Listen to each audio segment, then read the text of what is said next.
Sahabat Kutu Buku, saya Iswadi Prayitno, saya Romo dari Keuskupan Surabaya.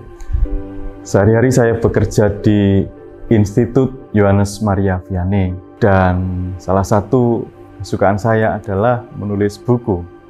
Dan salah satu yang saya tulis adalah buku Ya Tuhanku dan Allahku, sebuah pergumulan akan ketuhanan Yesus.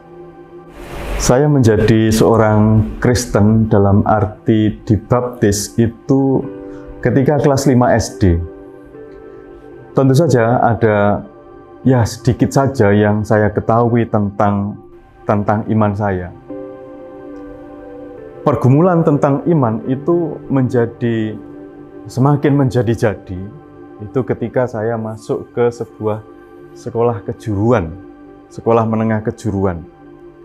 Karena di sekolah itu saya berteman dengan banyak orang dari beragam agama.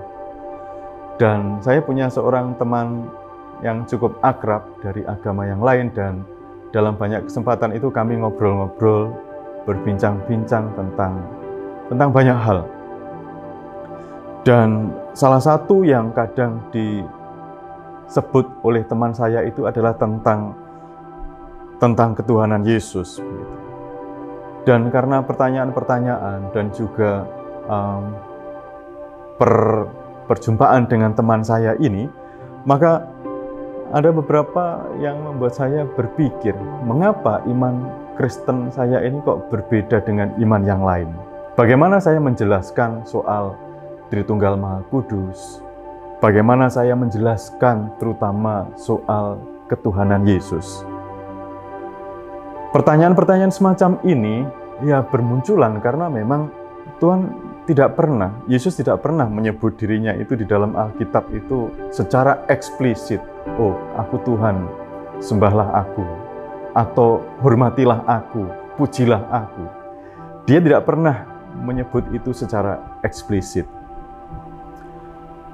Dalam perjalanan waktu, ketika pada akhirnya saya masuk menjadi seorang calon imam, saya baru mengerti bahwa pertanyaan seperti yang saya ajukan itu kepada diri sendiri itu ternyata bukan pertanyaan baru.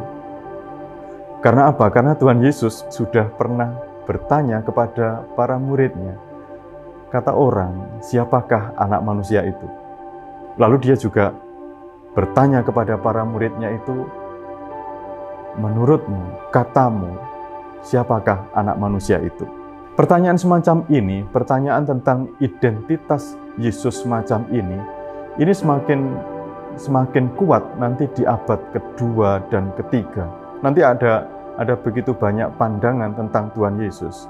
Ada yang mengatakan bahwa dia itu manusia biasa aja. Yang lain lagi mengatakan bahwa dia itu manusia biasa, lalu suatu saat ketika dia bangkit, dia diangkat menjadi Tuhan.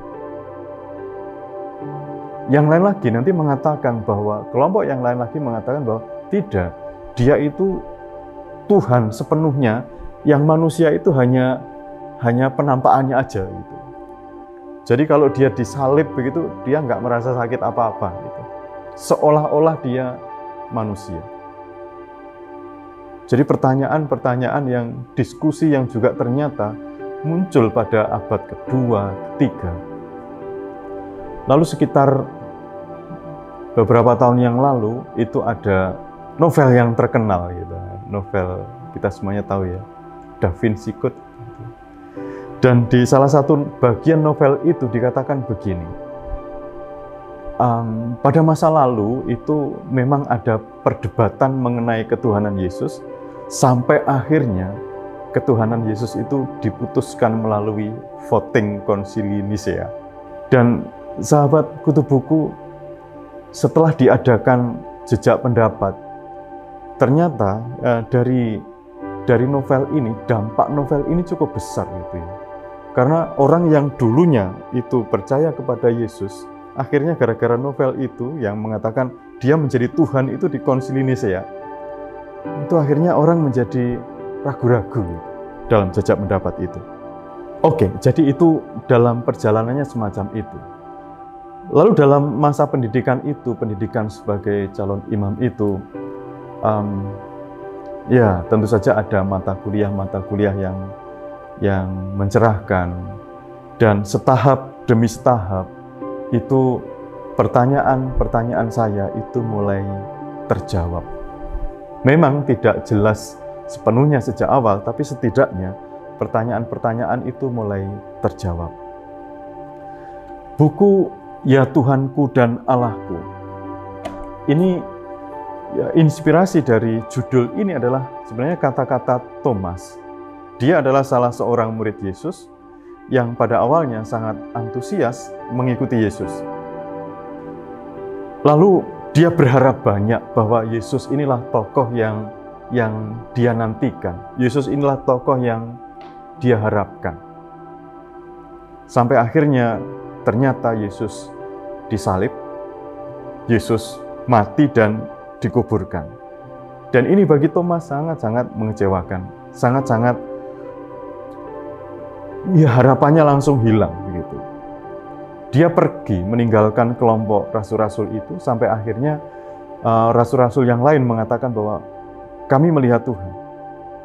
Dan Thomas itu tidak percaya sampai nanti dia baru akan percaya kalau ada buktinya. Di mana luka-luka Yesus? Saya akan percaya kalau saya sudah melihat luka-luka Yesus itu. Dan ketika pada akhirnya Yesus menampakkan diri kepada Thomas, pada saat itulah dia mengatakan, "Ya Tuhanku dan Allahku." Sahabat Kutu Buku, ungkapan "Ya Tuhanku dan Allahku" itu sebenarnya ungkapan yang sangat mengejutkan. Mengapa? Karena para murid Yesus itu sesungguhnya adalah orang-orang Yahudi. Yang paling awal, para murid Yesus itu adalah orang-orang Yahudi. Setiap hari, sebagai orang Yahudi, mereka akan mengucapkan syahadat mereka 2 kali sehari, yang namanya Shema. Di dalam syahadat itu dikatakan, "Dengarlah, hai orang Israel, Tuhan itu Allah kita, Tuhan itu Esa." Selain didoakan 2 kali sehari, syahadat ini bagi orang Israel, ini harga mati. Dengan kata lain, orang rela mati. Orang rela mati demi membela iman akan Allah yang Esa ini. Ada banyak contohnya. Pengalaman Makabe, kisah Makabe itu juga mengatakan hal yang seperti ini. Dan juga selain pengalaman Makabe, nanti ada seorang guru agama Yahudi yang namanya Rabi Akiba. Itu sekitar tahun 135, itu dia juga mengatakan bahwa selama ini aku sudah mengasihi Tuhan Allahku itu dengan segenap hatiku, dengan segenap pikiranku, dengan segenap akal budiku. Dan inilah sekarang kesempatanku untuk mengasihi Tuhan Allahku itu dengan segenap jiwaku. Jadi harga mati, monoteisme harga mati.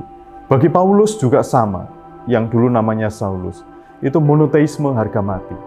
Maka kita bisa mengerti kalau nanti Saulus itu akan mengejar-ngejar murid Yesus dan berusaha untuk membunuh mereka. Buku ini akan memuat perkataan-perkataan murid-murid Yesus yang menunjukkan bahwa Yesus itu adalah Tuhan. Juga termasuk nanti mengutip tulisan-tulisan Paulus yang mengatakan bahwa Yesus itu adalah Tuhan. Pertanyaan besarnya adalah, bagaimana mungkin orang-orang yang berlatar belakang monoteisme yang sangat ketat itu, yang rela mati demi Allah yang Esa itu, tiba-tiba punya keyakinan bahwa Yesus adalah Tuhan. Dan pada saat yang sama mengakui bahwa Allah itu ya Allah mereka. Dan inilah yang dicoba untuk dijawab di dalam buku ini. Lalu juga di buku ini akan disebutkan beberapa hal berkenaan dengan keraguan-raguan. Di dalam sana ada beberapa ayat yang ini kok sepertinya kok menunjukkan bahwa Yesus bukan Tuhan gitu.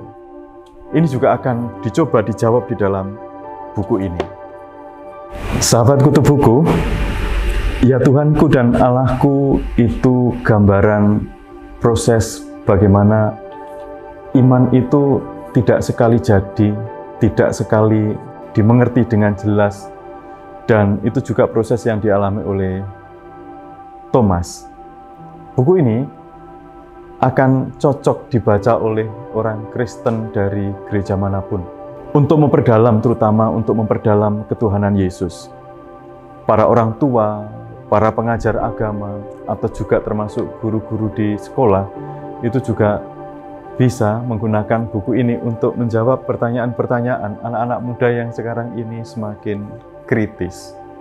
Dan juga untuk orang-orang muda ini sangat membantu bagaimana kita bisa memahami iman kita akan ketuhanan Yesus itu menjadi semakin jelas.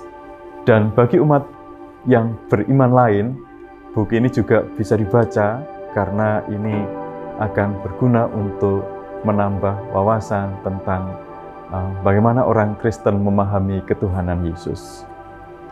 Mudah-mudahan kita semuanya akan, kalau pencarian kita tentang ketuhanan Yesus itu ketemu, maka kita akan merasakan kegembiraan dan sukacita. Terima kasih.